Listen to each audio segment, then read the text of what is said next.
Akkam nagaa jirtu kanneen chaanalii kana yeroo jalqabaaf bantanii daawwataa jirtan ani maqaan kiyya Dr. Abarraa Olaaniin jedhama. Gargaaraa Piroofeesaraa fi Ispeeshaalistii Fayyaa Ijoolleef Daa'immaniiti. Barreessaa kitaaba bu'uura fayyaa daa'immaniitis. Kanneen kanaan dura chaanalii kana subscribe hin goone subscribe gochuun waa'ee fayyaa daa'immanii, guddina daa'immanii akkasumas sirna nyaataa daa'immanii irratti barnoota hedduu argadhaan jira. Barnoota ani irra qabadhee jiru wantoota mi'aawoo ta'an, wantoota akka chokoleetii, kanneen akka keekii fi karameellaa yoom eegallee hagam daa'immaniif kennuu dandeenya. Keessumatti immoo chokoleetiin faayidaa maalii qabaa, miidhaa maalii qabaa, yoom qabneeti kan kennuu dandeenyu kan jedhu keessumatti chokoleetii irratti kan xiyyeeffatedha hedduminaan. Hanga dhumaatti na hordofaa. Gaaffii fi yaada qabdan koomentii yuutuubii jala akkasumas karaa feesbuukii koo na qunnamuu dandeessu. Namni hunduu chokoleetii nyaachuu ni jaallata. Haa ta'u malee kan daa'immanii addadha jechuudha. Baay'ee jaallatu daa'imman chokoleetii nyaatanillee quufni hin jedhan jechuudha. Chokoleetiin wantoota kaafeeniif tiyoobiroomiin jedhamanii fi akkasumas immoo sukkaara hedduu waan qabuuf daa'imman waggaa 2 gadiif akka waliigalaatti hin kennamu. Tokko wantoonni sukkaara qaban akka waliigalaatti daa'imman waggaa 2 gadiif hin kennamanii. Chokoleetiin immoo bifa addaatti wantoota kaafeen akkasumas immoo tiyoobiroomiin jedhaman waan qabuuf wantoota kun immoo daa'imman waggaa 2 gadiif gonkumaa garaacha isaaniif sin ta'u akkasumas immoo qaama isaanii irrattis miidhaa fiduu danda'a jechuudha. Kanaaf daa'imman waggaa 2f chokoleetii kennuun gaarii miti jechuudha. Kanaafuu daa'imman waggaa kan chokoleetii kennuu jalqabnu waggaa 2 booddeedha jechuudha. Faayidaa chokoleetiin daa'immaniif qabu yoo ilaalle egaa daa'imman waggaa 2 booddee kennuu dandeenya jenneerra. Hagam akka kennu miidhaan ni qabu, faayidaa ni qabu akka armaan gadiitti ilaalla. Isaan keessa faayidaa chokoleetiin daa'immaniif qabu yoo ilaalle faayidaa hedduu qaba chokoleetiin daa'immanii fi inni jalqabaa wantoota guddina sammuu fi dandeettii yaaduu cimsuuf gargaaru kan filaavaanoolaas jedhamu qaba waan ta'eef guddina sammuu fi dandeettii yaaduu sammuu daa'immanii cimsuuf ni gargaara. Akkasumas wanti filaavaanoolaas jedhamu kun amala akka dhiigni hin kantarre gochuu qaba waan ta'eef fayyummaa sirna dhiigaaf gaariidha.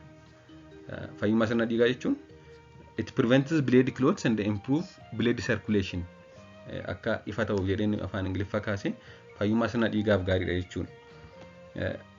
Wantoota akka seeliin qaama keenyaa miidhamneef gargaaran antioxidant kan jedhaman jechuudha. Waan qabuuf akka seelonni qaama keenyaa miidhamnee fi akkasumas immoo dalagaa isaanii akka sirriitti dalagan eeguuf ni fayyada jechuudha chokoleetiin. Faayidaan isaa inni gara biroon chokoleetiin koompaawundii seerotoniin jedhamu hedduu qaba. Akkasumas immoo chokoleetiin wanta endorfiin jedhamu akka qaamni keenya oomishu waan taasisuuf daa'immanis ta'e namni kamuu namni chokoleetii nyaatu gammachuu akka qabaannu nu taasisa. Chocolate can uplift mood by creating a feeling of happiness in a person. Seerotoniin fi endorfiiniin kun hormoonota gammachuudha jedhamu. Akka waliigalaatti namni tokko akka gammachuu qabaatu akka moodii sirraa'e qabaatu taasisa jechuudha daa'immanis dabalate. Akkasumas chokoleetiin koolesteroolii hamaa ta'e qaama keessaa hir'isuun kan gaarii ta'e akka dabalu taasisa. Waa'een koolesteroolii kun yeroo hedduu daa'imman biratti baay'ee waan nama yaachisu ta'uu baatuyyuu koolesterooliin hamaa ta'e qaama daa'immanii keessa jiraachuu dhiisuun gaariidha jechuudha. Haa ta'u malee kun yeroo hedduu namoota gurguddoo biratti kan inni faayidaan kanaa qabu. Kanaafuu koolesterooliin baaddi koolesterool kan jedhamu qaama keessa dhabamsiisuun akka qaamni keenya good koolesterool kan jedhamuun baay'atu taasisa jechuudha. Amma immoo miidhaa daa'imman chokoleetii nyaachuun isaanitti fiduu danda'u yoo ilaalle inni jalqabaa daa'imman hedduminaan yoo chokoleetii nyaatan sababa hanga sukkaaraa baay'ee ta'e qabuuf akka daa'imman furdachuun ulfaatina qaamaa guddaa ta'e godhatan yookaan akka ulfaatina qaamaa hamaa ta'e godhatan taasisuu ni danda'a. Akkasumas immoo ilkaan isaanii akka nyaatamu gochuu mala yookaan tooth decay kan jedhamu fiduu danda'a jechuudha. Kun egaa yoo hedduminaan nyaatanidha. Yoo hedduminaan nyaatan ilkaan isaanii miidhuu danda'a akkasumas immoo ulfaatina qaama isaanii akka dabalu taasisuu danda'a jechuudha. Haa ta'u malee gosa chokoleetii sukkaara hedduu hin qabne yookaan yeroo ammaa gosni chokoleetii kan gonkumaa sukkaara hin qabne jiru isaan kana nyaachisuun rakkoo hin qabu jechuudha. Gosa chokoleetii sukkaara xiqqoo qabu kan sukkaara hin qabne daa'immaniif yoo kenne ilkaan isaanii irrattis miidhaan fidu akkasumas ulfaatina qaamaa irratti rakkoo hin qabu jechuudha. So choosing a low sugar or zero sugar chocolate is very important. Akkasumas immoo Egaa waa'ee chokoleetii gaafa ka'amu sukkaara qofa miti kan nama yaaddeessu akkuma sila jenne. Kana malees chokoleetii hedduu nyaachuun hanga keemikaala kaafeen jedhamu hedduu qabaachuu mala waan ta'eef kun immoo rakkoo uumuu danda'a. Chokoleetii gosa sukkaaraa xiqqoo qabu nyaachuun rakkoo sababa baay'ina sukkaaraadhaan dhufu kanneen ilkaan miidhamuu akkasumas ulfaatina qaama hamaa qabaachuu ni hir'isa. Haa ta'u malee baay'ina kaafeenii ni hir'isu. Kanaafuu dhiibbaa fiduu danda'a jechuudha akka waliigalaatti. Akka waliigalaatti ijoolleef waggaa 2 oliif lakkoofsaan daangessuu osoo hin taane guyyaatti chokoleetii isaan nyaatan keessa keemikaalli kaafeen jedhamu ida'amee miligiraama 45 ol caaluu hin qabu. Tokko nuti chokoleetii nuti kennu daa'immanii fi waggaa 2 oliif waggaa 2 gadiif hin danda'amu jennee irraa waggaa 2 oliif chokoleetii sukkaaraan baay'inne ilaallee kennuu hin dandeenya. Akkasumas immoo chokoleetii sana keessa guyyaatti hangi kaafeen isaa nyaatan ida'amee miligiraama 45 ol caaluu hin qabu jechuudha. Qabiyyee isaa irratti qabiyyee chokoleetii irratti yeroo hedduu qabiyyeen ni barraa'a kontentiin isaa maal akka inni qabatu sana keessaa tokko kaafeenidha. Kaafeenii daa'imni sun guyyaatti chokoleetiin sana keessa jiru ida'amee miligiraama 45 caaluu hin qabu jechuudha. Malee chokoleetii 3-4-5 nyaachuu qabu kan jedhamu lakkoofsaan hin jiru jechuudha waggaa 2 boodaaf. Inni guddaan hangi kaafeenii chokoleetiin nyaata keessa jiru guyyaatti miligiraama 45 caaluu hin qabu jechuudha.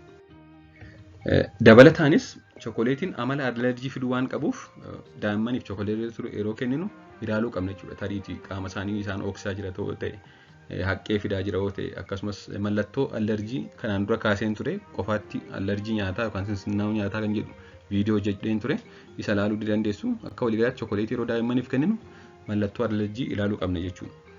Dabalataanis daa'imman yeroo rafuuf jedhan chokoleetii nyaachisuun akka hirribni isaan hin fudhanne taasisuu waan danda'uuf galgala kennuuf hin qabu. Maaliif kaafeen kan jedhamu kuni akka namni hirriba hin fudhanne taasisa jechuudha. Kanaafuu daa'immanis ta'e namni kamuu galgala osoo chokoleetii nyaatu ta'e gaariidha. Maaliif akka namni sun akka hirribni isaan fudhanne taasisa jechuudha. Chokoleetiin asiidawaa waan ta'eef ijoollee dhibee garaachaa qabaniif gaarii miti. Akkasumas immoo nama kamuufi nama dhibee garaachaa qabuuf chokoleetiin gaarii miti jechuudha. Akkasumas immoo daa'imman amma bulgaafataniif chokoleetiin hin filatamu. Asiidawaa waan ta'eef tariitii waan sana cimsuu danda'a jechuudha. Akkasumas chokoleetiin sukkaara hin qabne yookaan xiqqoo qofa qabu nyaachisuun ilkaan kan hin miinee fi ulfaatinni qaama isaanii akka hin daballe kan taasisudha. Kana duratti kaaseera. Kanaaf chokoleetiin ulfaatina qaama isaanii akka hin daballe taasisuuf kan sukkaara hin qabne kennuuf hin dandeenye jechuudha. Keekii fi karameellaa ilaalchisee qabxiilee muraasa dubbachuuf akka waliigalaatti daa'imman waggaa 2 gadiif wantoota sukkaara hedduu qaban kanneen akka chokoleetii, keekii fi karameellaa kennuuf hin qabnu. Kan kana jedhu US diyaatarii gaayidlaayinidha. Waggaa 2 gadiif kennuu hin qabnu. Haa ta'u malee karameellaan hanga waggaa 5tti tun kennamu ta'e gaariidha. Maaliif daa'imman waggaa 5 gadii yeroo karameellaa nyaatan tasa ujummoo qilleensaa seenuu fe'uu waan danda'uuf amma danda'ametti umurii waggaa 5 gadii karameellaa kennuuf hin gaarii miti jechuudha. Kun sababa qabiyyee isaa hin ta'in sababa chooking hazard qabuufidha. Sababa tasa ujummoo qilleensaa seenuun isaan fe'uu danda'a waan ta'eef karameellaan daa'imman waggaa 5 gadiif hin eeyyamu jechuudha.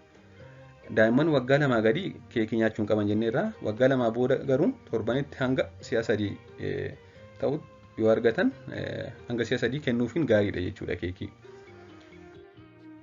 Chaanalii kana subscribe gochuun hordofaa waan hordoftaniif hedduu galatoomaa yeroo gaarii.